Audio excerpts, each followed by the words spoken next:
Hey guys, welcome to our channel mister class 9th। मैं अकमल खान आज आप लोगों को क्लास 10th हिंदी जो आपका पद खंड के एक लेखक है सुमित्रानंदन पंत, जिन्होंने चींटी लिखा है, वो हम पढ़ने जा रहे हैं। तो ये पढ़ेंगे नहीं, इसका केवल जीवन परिचय इनका जानेंगे। और ये देखिए कितने सारे सनों में इनका जीवन परिचय पूछा गया है।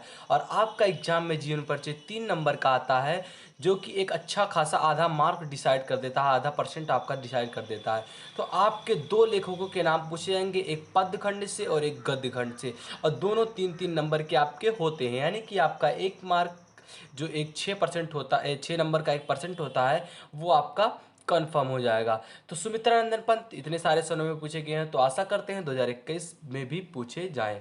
तो हम पढ़ेंगे जीवन परिचय। तो देखिए, आप लिखेंगे, हेडिंग डालेंगे जीवन परिचय, उसके बाद आप देखिए इनका जन्म और इनकी मृत्यु को आप हाईलाइट करेंगे, ताकि एग्जामिनर जैसे ही देखे उसको समझ में आ जाए कि ये बच्चे ने कुछ लिखा है और इसको कुछ आता है इनके जीवन के बारे में। क्योंकि आप जन्म और मृत्यु जब इनका सही सही लिखेंगे तो आपको पूरा पूरा नंबर हिंदी में दिया जाएगा इसका। तो देखिए, जीवन परिचय। सुमित्रानंदन पंत का जन्म 20 मई सन 1900 ईस्वी में अल्मोड़ा के निकट कौसानी नामक ग्राम में हुआ था। इनकी इनकी जो जन्म तिथि थी वो थी 1900, 20 मई सन 1900, अल्मोड़ा में कौसानी नामक ग्राम में हुआ था। जन्म के 6 घंटे बाद इनके माता का देहांत हो गया, और पिता पिता और दादी के वारस की छाया में, यानी कि दादी और पिताजी ने ही ने की छाया में इनका पालन पोषण हुआ, इन्होंने पाला, इनके दादी और पिताजी ने। पंत जी की उच्च शिक्षा का पहला चरण अल्मोड़ा में पूरा हुआ। यहीं पर उन्होंने अपना नाम, इनका नाम पहले गुसाई दत्त था, इनसे बदल कर इन्होंने सुमित्रानंदन पंत रख लिया। सन 1919 में अपने मझले भाई के साथ बनारस चले गए, और यहीं पर इन्होंने क्वींस कॉलेज में शिक्षा ग्रहण की। और इसके बाद वही समय था, आंदोलन चल रहे थे 1919 में, वही असहयोग आंदोलन प्रारंभ हुआ। इसलिए इन्होंने पढ़ना छोड़ दिया, क्योंकि अंग्रेजों को हराना था।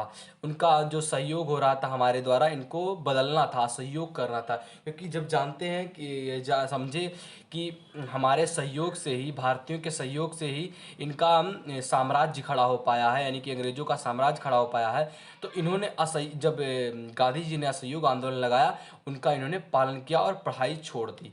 पर उन्होंने घर पर ही संस्कृत और तथा बांग्ला का अध्ययन किया। वे रविंद्रनाथ ठाकुर से अति प्रभावित थे।